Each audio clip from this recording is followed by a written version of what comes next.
그러면 마태복음 8장 23절부터 27절까지 봉독해 드리도록 하겠습니다. 배에 오르심의 제자들이 따랐더니 바다에 큰 놀이 일어나 배가 물결에 덮이게 되었을 때 예수께서는 주무시는지라. 그 제자들이 나와 깨우며 이르되 주여 구원하소서, 우리가 죽겠나이다. 예수께서 이르시되 어찌하여 무서워하느냐, 믿음이 작은 자들아 하시고 곧 일어나사 바람과 바다를 꾸짖으시니 아주 잔잔하게 되거늘 그 사람들이 놀랍게 여기되 이가 어떠한 사람이기에 바람과 바다도 순종하는가 하더라. 아멘.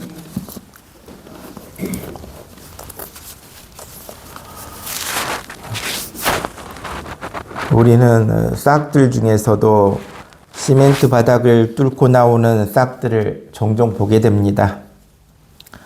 아마 이 싹들에게 있어서 이 조건은 아마 최악의 조건이었을 것입니다. 대단하다는 생각까지도 듭니다. 시멘트 바닥을 뚫고 나오는 싹들. 만일 제가 그런 환경에 처했다면 어떻게 되었을까?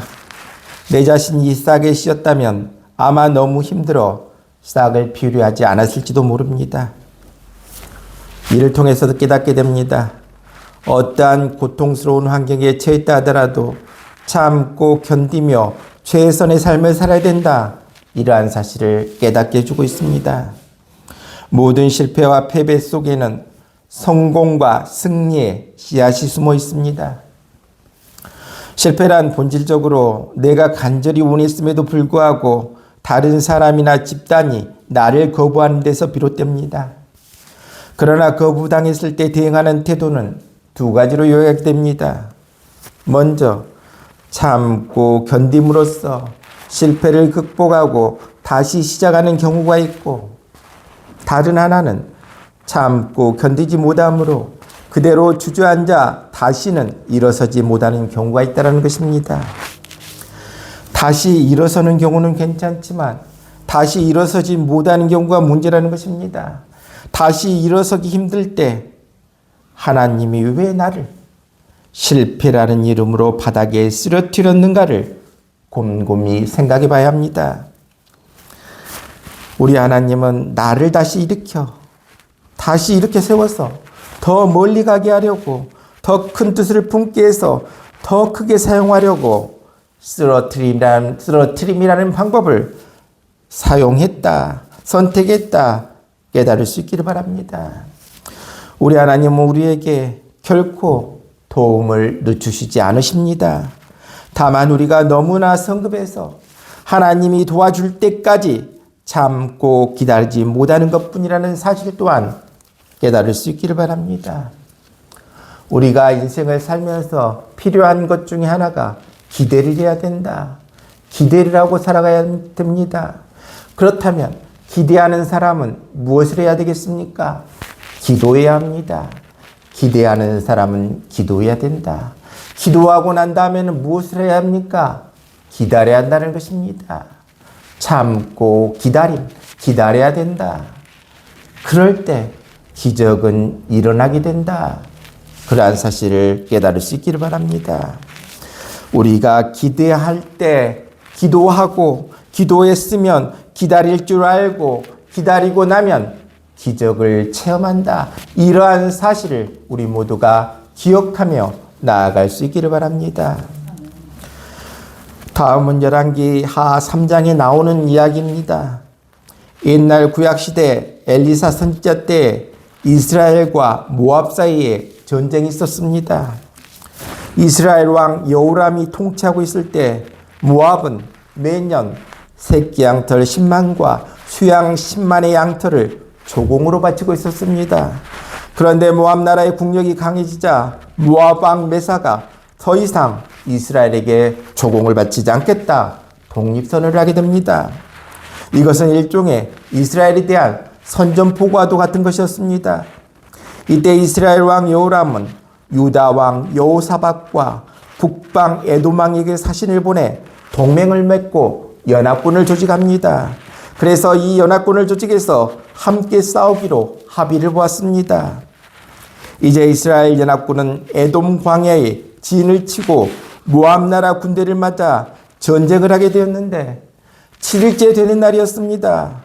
이제 7일째 되었는데 군인들이 말이 먹일 물이 다 떨어졌습니다. 군인들도 말도 다 먹일 물이 떨어지고 말았습니다. 땅은 메말랐고 물의 근원은 말라버리고 말았습니다. 이런 심각한 경지에 이르렀을 때 그들은 하나님께 기도해 줄 하나님의 종 선지자를 찾게 됩니다.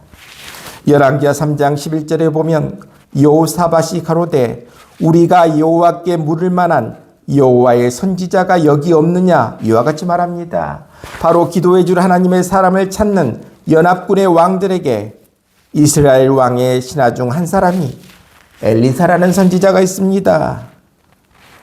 이에 이 말을 듣고 나서 이스라엘 왕과 여호사밧과 에돔 왕은 엘리사를 찾아갑니다. 이들의 내방을 받은 하나님의 사람 엘리사는 연합군 왕들에게 열왕기사 3장 16절부터 17절까지 말씀을 그들에게 들려줍니다. 여호와의 말씀이 이 골짜기의 개천을 많이 팔아 너희가 바람도 보지 못하고 비도 보지 못하되 이 골짜기에 물이 가득하여 너희와 너희 가축과 짐승이 마시리라 하셨나이다. 이와 같이 말씀을 전해 주었습니다. 연합국의 왕들이 그대로 했더니 과연 비가 많이 쏟아져 골짜기에 넘치도록 물이 차고 넘쳤다라는 말씀입니다. 우리도 세상을 살아가다가 절박한 일을 당할 때가 있습니다. 그때 어떻게 합니까? 낙심하지 말고 하나님께 기도해야 합니다. 연합군의 왕들이 오랫동안 비가 오지 않아서 개천물까지 모두 말라서 군대와 말이 무리를 먹지 못해 전쟁을 도저히 할 수 없는 그 절박한 상황에 놓였을 때 그들은 어떻게 했습니까? 하나님께 기도해 줄 하나님의 사람을 찾았더라. 우리도 마찬가지입니다. 우리도 어려움 당할 때 낙심하지 말고 하나님께 기도할 수 있기를 바랍니다. 시편 50편 15절에 환난 날에 나를 부르라. 내가 너를 건지리니 내가 나를 영화롭게 하리로다. 야고보서 5장 13절에 너희 중에 고난당하는 자가 있느냐? 그는 기도할 것이요. 이와 같이 말씀해 주고 있습니다. 바로 환난과 고난은 기도하라는 신호임을 우리 모두가 깨달을 수 있기를 바랍니다. 마가복음 5장 35절로 43절에 보면 이와 같은 내용이 나와 있습니다. 예수님께서 회당장에 12살 된 딸을 다시 살리신 기사가 나와 있습니다. 회당장 야이로에게는 12살 된 딸이 있었습니다. 그 딸이 죽게 되었습니다. 그때 회당장 야이로는 어떤 모습을 보입니까? 주님께 나와서 간절히 요청하게 됩니다. 자신의 힘으로 어찌할 수 없는 그러한 상황에 이르렀을 때 자신의 딸을 살리기 위해 간절히 애원했을 때 예수님께서는 가시던 발걸음을 돌려서 야이로의 집으로 향하셨고 야이로의 딸을 살려주심을 보게 됩니다. 우리도 한계 상황에 부딪혔을 때 우리도 주님 앞에 나와 기도할 수 있기를 바랍니다. 주님의 은혜는 간절히 요청한 사람에게 임하지 주님을 필요로 하지 않는 사람에게는 임하지 않습니다. 좋은 애가 탕자의 비유입니다. 탕자가 많은 재산을 가지고 자기 마음대로 먼 길을 떠날 때 아버지는 만류하지 않았습니다. 아들을 그대로 보냈습니다. 이 아들은 돈을 가지고 자기가 계획한대로 해보기를 원했지만 실패와 실패를 거듭하게 됩니다. 나중에는 어떤 신세까지 됩니까? 돼지우리에서 돼지의 먹이를 먹는 신세까지 되고 말았다는 것입니다. 이 아들은 이런 극한 상황에 이르러서야 아버지 집으로 돌아가야 되겠구나. 집으로 돌아가야 되겠구나 생각을 하게 되었습니다. 집으로 가서 아버지의 종으로 되겠다. 아들이 아닌 아버지의 종이 되겠다라는 한계 상황 속에서의 그의 결심은 그에게 아버지가 맨발로 뛰어나서 그를 맞이하는 결과를 가져다 줌을 보게 됩니다. 바로 이것이 우리 하나님의 은총이라는 것입니다. 내 능력과 자만에 빠져서 하나님의 은혜를 구하지 않을 때 결코 하나님의 은혜는 나타나지 않는다는 사실입니다. 그러기에 요한계시록 3장 20절에 볼지어다 내가 문 밖에 서서 두드리노니 누구든지 내 음성을 듣고 문을 열면 내가 그에게로 들어가 그와 더불어 먹고 그는 나와 더불어 먹으리라 말씀해 주고 있습니다. 바로 우리가 문을 열고 요청할 때 예수님께서는 은혜 나누어 주겠다 말씀해 주고 있습니다. 우리 모두 한계 상황에 부딪혔을 때 주님께 요청할 수 있기를 바랍니다. 그러면 우리 주님의 은총이 우리 모두에게 임하게 될 것입니다. 마태복음 14장 22절로 33절까지 말씀을 보면 이러한 내용이 나와 있습니다. 예수님께서 홀로 높은 산에 기도하기 위해 올라가시면서 제자들은 배를 타고 게네사렛 땅으로 가라고 명하셨습니다. 그래서 제자들이 노를 저어서 밤중에 바다 가운데 이르렀을 때 갑자기 날씨의 변화가 일어나면서 큰 풍랑이 일어나기 시작했습니다. 그래서 제자들이 그 풍랑 가운데 고생하는 모습을 예수님께서 아시고 제자들을 향해서 풍랑이 있는 바다 위를 가까이 걸어오시게 되었습니다. 갑자기 풍랑이 있는 바다 위를 걸어오시는 예수님을 보고 제자들은 두려워 떨며 소리 지르기를 유령이라고 했습니다. 그때 예수님께서 하시는 말씀이 안심하라 나니 두려워하지 말라. 이때 성급한 베드로가 예수님께 요청합니다. 주여 만일 주님이시거든 나를 명하사 물 위로 오라 하소서. 그때 예수님께서는 오라 이와 같이 말씀하십니다. 그때 베드로는 물로 뛰어내립니다. 그리고 파도 위를 걸어서 예수님께로 가까이 가게 됩니다. 얼마쯤 가다가 베드로는 예수님께 향하던 그 시선이 풍랑을 향하게 되었습니다. 파도를 보게 되었습니다. 그러자 물속에 빠져들고 말았습니다. 이때 베드로는 외칩니다. 주여 나를 구원하여 주옵소서. 이때 주님께서 가까이 가셔서 베드로를 구원하여 주셨습니다. 그리고 그 배에 오르셔서 믿음이 작은 자여 왜 의심하였느냐 책망하시게 됩니다. 그때 제자들이 예수님께 절하면서 진실로 하나님의 아들이십니다 하고 신앙 고백을 하게 됩니다. 오늘 우리도 세상이라는 풍랑 가운데 시달리고 있습니다. 물속에 빠져드는 베드로처럼 이 세상 풍랑 속에 빠져가는 어려운 가운데서 고생하고 있습니다. 어려운 가운데 고생하고 있는 우리의 손길 과연 누가 잡아줄 수 있겠습니까? 우리는 혼자서 결코 이 세상을 살아갈 수가 없습니다. 누구의 손을 붙잡고 나아가야 되는데 누구의 손을 붙잡고 나아가야 이 세상을 이겨낼 수 있겠습니까?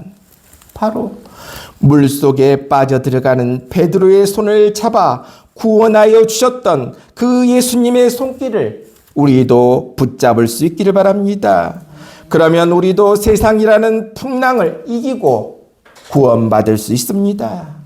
시편 91편 14절로 16절에 하나님이 이르시되 그가 나를 사랑한즉 내가 그를 건지리라. 그가 내 이름을 안즉 내가 그를 높이리라. 그가 내게 간구하리니 내가 그에게 응답하리라. 그들이 환난 당할 때 내가 그와 함께하여 그를 건지고 영화롭게 하리라. 내가 그를 장수하게 함으로 그를 만족하게 하여 나의 구원을 그에게 보이리라 말씀해 주고 있습니다. 마태복음 11장 28절에 수고하고 무거운 짐진 자들아 다 내게로 오라. 내가 너희를 쉬게 하리라. 요한복음 16장 33절에 이것을 너희에게 이르는 것은 너희로 내 안에서 평안을 누리게 하려 함이라. 세상에서는 너희가 환난을 당하나 담대하라. 내가 세상을 이기었노라. 오늘 시간 우리 모두 이 하나님의 약속의 말씀을 믿고 우리도 베드로처럼 이 험한 세상에서 예수님의 손을 굳게 꼭 잡고 붙들고 힘있게 나아갈 수 있는 우리 모두 되시기를 바랍니다. 다시 한번 베드로를 보겠습니다. 베드로는 주님께서 물 위로 걸어오라고 하실 때 뛰어들어서 기적을 체험합니다. 자신도 모르게 물 위를 걷게 됩니다. 물 위를 걷는다라는 것, 산을 옮길 만한 믿음이라는 것입니다. 요한복음 14장 12절 말씀대로 나를 믿는 자는 내가 하는 일을 그도 할 것이요 또한 그보다 큰 일도 하리라. 이 말씀처럼 베드로는 예수님처럼 바다 위를 걸을 수가 있었습니다. 그러나 주님을 바라보았던 시선이 어디를 향하게 됩니까? 거센 풍랑을 향하게 되었을 때 두려워 떨면서 물속에 빠져들고 말았습니다. 오늘 우리도 또 마찬가지라는 것입니다. 우리가 때로는 산을 옮길 만한 큰 믿음을 가지고 사는 것 같지만은 때로는 세상에 밀려오는 그러한 환난의 파도들, 시험의 파도들을 바라보다가 좌절하고 쉽게 넘어지는 우리들 아닌가 다시 한번 돌아볼 수 있기를 바랍니다. 하지만 그때 그럴지라도 다시 우리 모두는 주님을 바라볼 수 있기를 바랍니다. 주님을 바라보면서 나를 구원하여 주시옵소서 내가 죽게 되었나이다 부르짖을 수 있기를 바랍니다. 그러면 우리 주님께서는 즉시 우리 모두를 구원하여 주실 것입니다. 그런데 오늘을 살고 있는 우리들의 모습을 돌아볼 수 있기를 바랍니다. 오늘 우리들의 모습은 어떻습니까? 주님의 권능의 손을 붙들기보다는 세상의 손을 우리는 잡으려고 합니다. 무슨 줄이 없을까? 무슨 인맥이 없을까? 무슨 백이 없을까? 세상의 줄을, 세상의 손을 잡아보려고 합니다. 하지만 세상의 손은 어떻습니까? 약하다는 것입니다. 오래가지 못하고 시들어버리는 손이라는 사실입니다. 베드로전서 1장 24절에 모든 육체는 풀과 같고 그 모든 영광은 풀의 꽃과 같으니 풀은 마르고 꽃은 떨어지되 오직 주의 말씀은 세세토록 있도다 하였으니 너희에 전한 복음이 곧 이 말씀이니라. 우리는 무엇을 붙들어야 되겠습니까? 전능하신 주님의 손을 붙들고 나아갈 수 있기를 바랍니다. 시편 60편 3절에 보면 넘어지는 담과 흔들리는 울타리 같이 사람을 죽이려고 너희가 일제히 공격하기를 언제까지 하려느냐. 시편 62편 5절에 보면 나의 영혼아 잠잠히 하나님만 바라라. 무릇 나의 소망이 그로부터 나오느니라 말씀해 주고 있습니다. 바로 넘어지는 돌담 같고 흔들리는 울타리 같은 사람의 손을 의지해서는 그 사람의 손을 붙들어서는 승리할 수 없다고 말하고 있습니다. 오직 전능하신 주님의 손을 붙잡고 주님을 바라볼 때만 승리할 수 있다 말씀해 주고 있습니다. 이사야 41장 10절에 두려워하지 말라 내가 너와 함께함이라 놀라지 말라 나는 내 하나님이 됨이라 내가 너를 굳세게 하리라 참으로 너를 도와주리라 참으로 나의 의로운 오른손으로 너를 붙들리라. 시편 138편 7절에 내가 환난 중에 다닐지라도 주께서 나를 살아나게 하시고 주의 손을 펴서 내 원수들의 분노를 막으시며 주의 오른손이 나를 구원하시리이다. 주의 오른손이 나를 구원하시리이다. 우리 모두도 예수님의 능력의 손을 붙잡고 이 거친 세상 풍파를 이겨나갈 수 있는 귀한 우리 모두 될 수 있기를 바랍니다. 오늘 이 시간 우리의 삶 다시 한번 돌아볼 수 있기를 바랍니다. 우리의 삶은 어떻습니까? 고독한 삶입니다. 누군가가 사랑의 따뜻한 손길로 우리를 어루만져 주기를 기대 안고 살아갑니다. 정갈래 망갈래로 갈라진 상처, 우리의 영혼이 상처받고 우리의 심령이 상처받아서 상처투성인 우리들은 그 누구에게 그 무엇으로 치료받기를 원하고 있지만은 이 세상에는 치료해 줄 만한 그 무엇도 없다라는 것입니다. 이러한 우리들에게 우리 주님은 찾아오십니다. 그러면서 말씀해 주고 있습니다. 나다.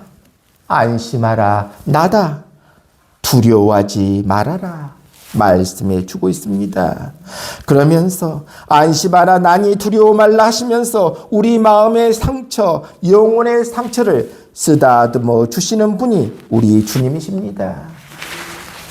주님의 큰 사랑의 손길만이 우리를 치유해 주시는 손길인 줄 믿고 나아갈 수 있기를 바랍니다. 우리 예수님의 손길이 닿는 곳마다 나병 환자들이 고침을 받았습니다. 죽었던 나사로가 살아나게 되었음을 보게 됩니다. 우리 모두도 예수님의 치유의 손길에 힘입어 모든 질병 치유받고 모든 병고 이겨내는 강건한 삶 살아갈 수 있기를 바랍니다. 오늘 본문의 말씀을 보면 예수님께서 제자들을 데리고 갈릴리 바다를 건너가게 되십니다. 오늘 말씀이 막연히 그들이 풍랑 속에서도 주님의 도우심으로 잘 건넜다 이런 이야기만을 우리에게 들려주기 위함이 아니라는 것입니다. 바로 우리들이 인생 항로를 건너갈 때 경험할 수 있는 한 단면을 보여주기 위해서입니다. 갈릴리 바다는 언제 어디서 폭풍이 불어닥칠지 전혀 예측할 수가 없는 바다였습니다. 갈릴리 바다에는 일기예보가 없습니다. 왜 그렇습니까? 지형 자체가 폭풍이 몰려올 어떤 조짐도 없다가 갑자기 불어닥치기 때문입니다. 마치 인생에 사는 모습과도 같습니다. 언제 무슨 일이 일어날지 전혀 알지 못하고 살아가는 우리의 인생과 같다는 것입니다. 인생의 바다는 불안과 공포를 안고 살아갈 수밖에 없다는 것입니다. 왜 그렇습니까? 맑은 바닷길을 순풍에 돛을 달고 힘차게 달려가면서도 선원들의 마음속에서는 어떤 마음이 있습니까? 혹시 폭풍이 불어닥치지 않을까? 걱정과 불안을 안고 나아가고 있습니다. 이처럼 우리의 삶도 마찬가지입니다. 현재 우리의 생활이 편하고 걱정도 없고 이러한 삶을 살아도 마음 한 구석에는 이 형통한 것 속에 혹시 어떤 일이 벌어지지 않을까 불안한 마음으로 살아가는 마음, 우리의 마음이라는 것입니다. 그렇다면 우리 중에 이미 갈릴리 바다의 제자들처럼 폭풍을 만나 허우적거리는 사람이 있습니까? 그런데 우리가 어떤 상황에 있든지 간에 한 가지 분명한 사실은 우리 모두가 인생의 바다 한가운데 있다라는 사실입니다. 이제 제자들은 예수님을 모시고 갈릴리 바다를 건너갔습니다. 그런데 예수님과 함께 가는 그 바닷길에 폭풍이 일어납니다. 예수님을 모시고 건너가면 오히려 일어났던 폭풍도 풍랑도 잔잔해져야 되는데 왜 예수님을 모시고 가는 그 길에 폭풍이 일어나 죽을 고비를 넘겨야 했는지를 이들은 이해할 수 없었습니다. 예수 믿으면 불행했던 삶이 행복해지고 인생의 고통이 끝나고 평안으로 바꾼다고 생각했는데 예수님을 모시고 가는 인생길에 어려운 일이 생기다니. 하지만 이러한 모습을 우리는 종종 보게 됩니다. 예수님을 모시고 우리의 인생길을 가는데도 불구하고 어려운 일은 생길 수 있다는 것입니다. 오늘 말씀해 보니 이상한 것은 제자들이 풍랑이 만나 물을 퍼내며 죽겠다고 비명을 지르고 있었는데 예수님의 모습은 어떻습니까? 예수님은 모르시는 듯 주무시고 계셨다라는 그러한 점입니다. 우리가 인생을 살다 보면 어려운 일 많이 당하게 됩니다. 파산을 당할 때도 있고 사업이 실패할 때도 있고 사랑하는 이가 먼저 세상을 떠날 때도 있고 아침에는 멀쩡했던 사람이 갑자기 불행을 당한 일도 있다는 것입니다. 우리는 한 치 앞도 예측할 수 없는 인생을 살아가고 있습니다. 우리가 이런 비극을 당해서 몸부림칠 때 하나님께서는 무관심해 보이고 아무 관심이 없는 것처럼 느껴질 때도 있다는 것입니다. 아무리 부르짖어도 하나님은 어려운 상황을 바꾸어 주기는커녕 오히려 어두운 절망의 골짜기로 빠져 들어가도록 내버려 두시는 것처럼 보일 때도 있다는 것입니다. 하지만 우리 모두는 오늘 말씀을 통해 힘과 용기를 얻을 수 있기를 바랍니다. 먼저 주님은 풍랑 속에서 조용히 주무시고 계시는 모습을 보여주셨습니다. 하나님의 자녀가 인생의 풍랑을 만나면 어떤 태도를 취할 것인가를 예수님께서 먼저 몸소 보여주셨다는 것입니다. 풍랑이 주님의 평안을 깨뜨리지 못했습니다. 바로 이것은 예수님을 모시고 인생의 바다를 건너가는 사람은 누구나 다 어떤 일을 만나든지 이렇게 해야 된다. 평안함을 잃지 말아야 된다. 평안한 마음으로 나아가야 된다. 우리에게 친히 예수님께서 보여주심을 기억할 수 있기를 바랍니다. 인생의 바다 가운데 풍랑은 자주 일어나기 마련입니다. 그때마다 우리는 누구를 바라봐야 됩니까? 우리는 배전에서 평안한 모습으로 주무시는 주님을 바라볼 수 있기를 바랍니다. 이제 주무시는 예수님이 일어나셔서 풍랑을 잔잔케 해주셨습니다. 문제를 해결해 주셨습니다. 제자들이 폭풍을 만났을 때, 풍랑을 만났을 때 처음에는 어떻습니까? 자신의 지혜와 노력으로 문제를 해결해 보려고 노력했습니다. 하지만 이들은 자신의 힘으로 아무것도 할 수 없다. 이러한 사실을 깨닫게 되었습니다. 이들은 노력을 해도 더 이상 할 수가 없자 할 수 없이 주무시는 예수님을 깨웠습니다. 예수님께서 일어나셔서 어찌하여 무서워하느냐 믿음이 작은 자들아 이와 같이 말씀하셨습니다. 이것은 책망으로 끝나는 말씀이 아닙니다. 이 말씀은 책망 이상의 의미를 담고 있습니다. 작은 믿음이라는 말은 제자들의 믿음이 작다라는 것을 지적하는 데 그치지 않고 더 나아가서 그들이 작은 믿음이나마 그것을 가지고 있다는 사실을 상기시켜 주고 있습니다. 그렇습니다.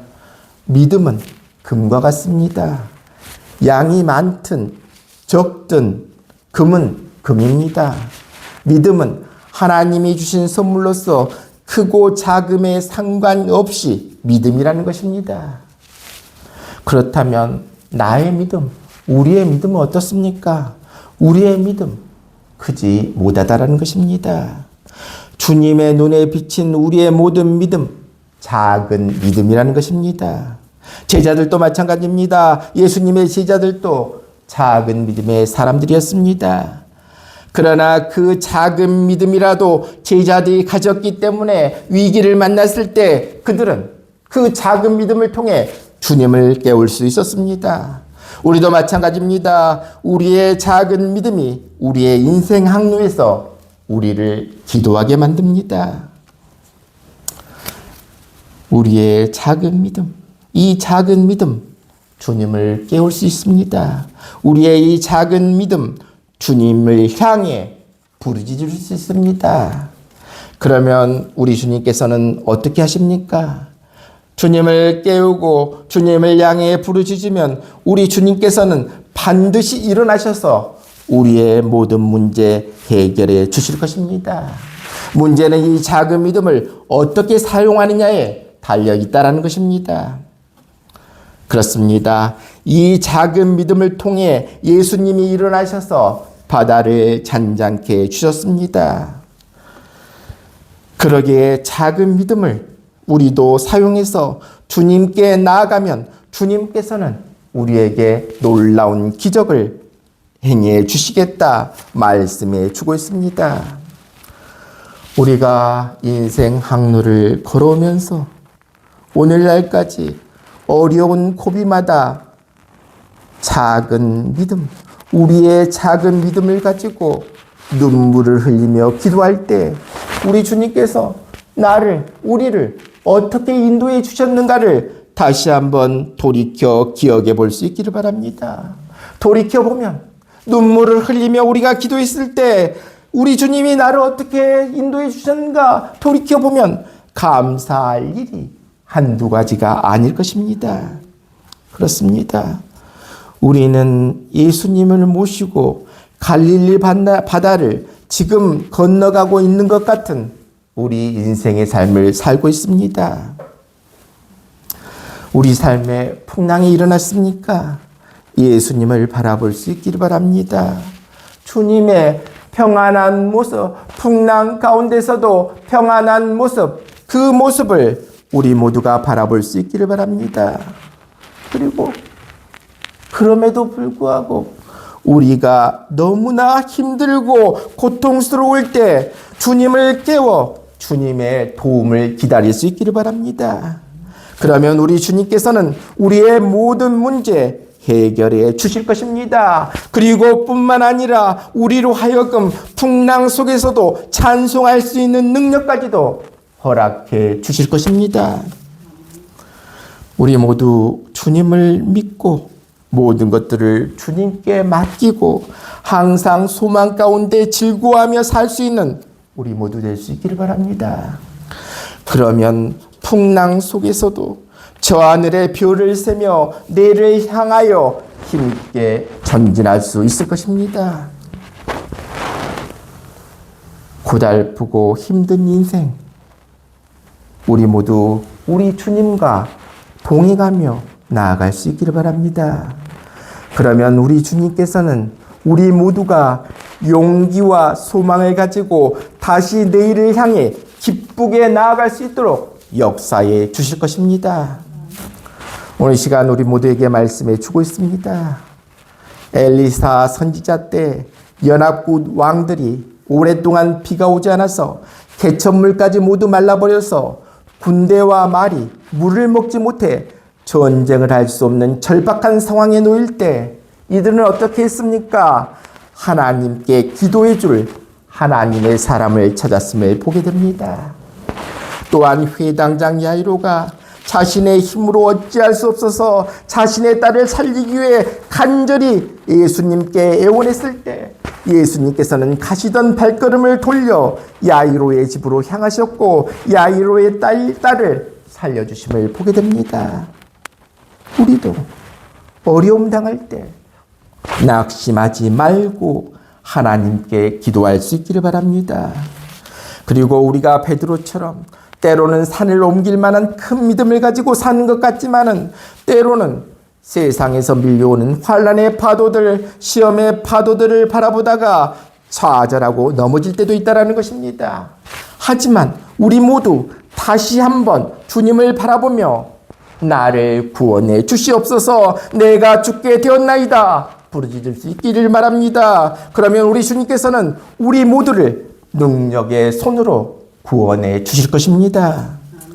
우리 모두 주님의 능력의 손을 붙잡고 이 거센 세상 풍파를 이겨나갈 수 있기를 바랍니다. 우리 모두 주님을 믿고 모든 것들을 주님께 맡기고 항상 소망 가운데 즐거워하며 살아갈 수 있기를 바랍니다. 그러면 우리 주님께서는 늘 우리와 동행해 주시고 용기와 소망 또한 허락해 주실 것입니다. 오늘 이 시간 우리 모두 우리 인생의 거친 풍랑 속에서도 찬송할 수 있는 큰 능력을 주신 능력의 우리 주님을 크게 찬양하며 기뻐하며 나아갈 수 있는 귀한 우리 모두 다 될 수 있기를 주님의 이름으로 축원합니다.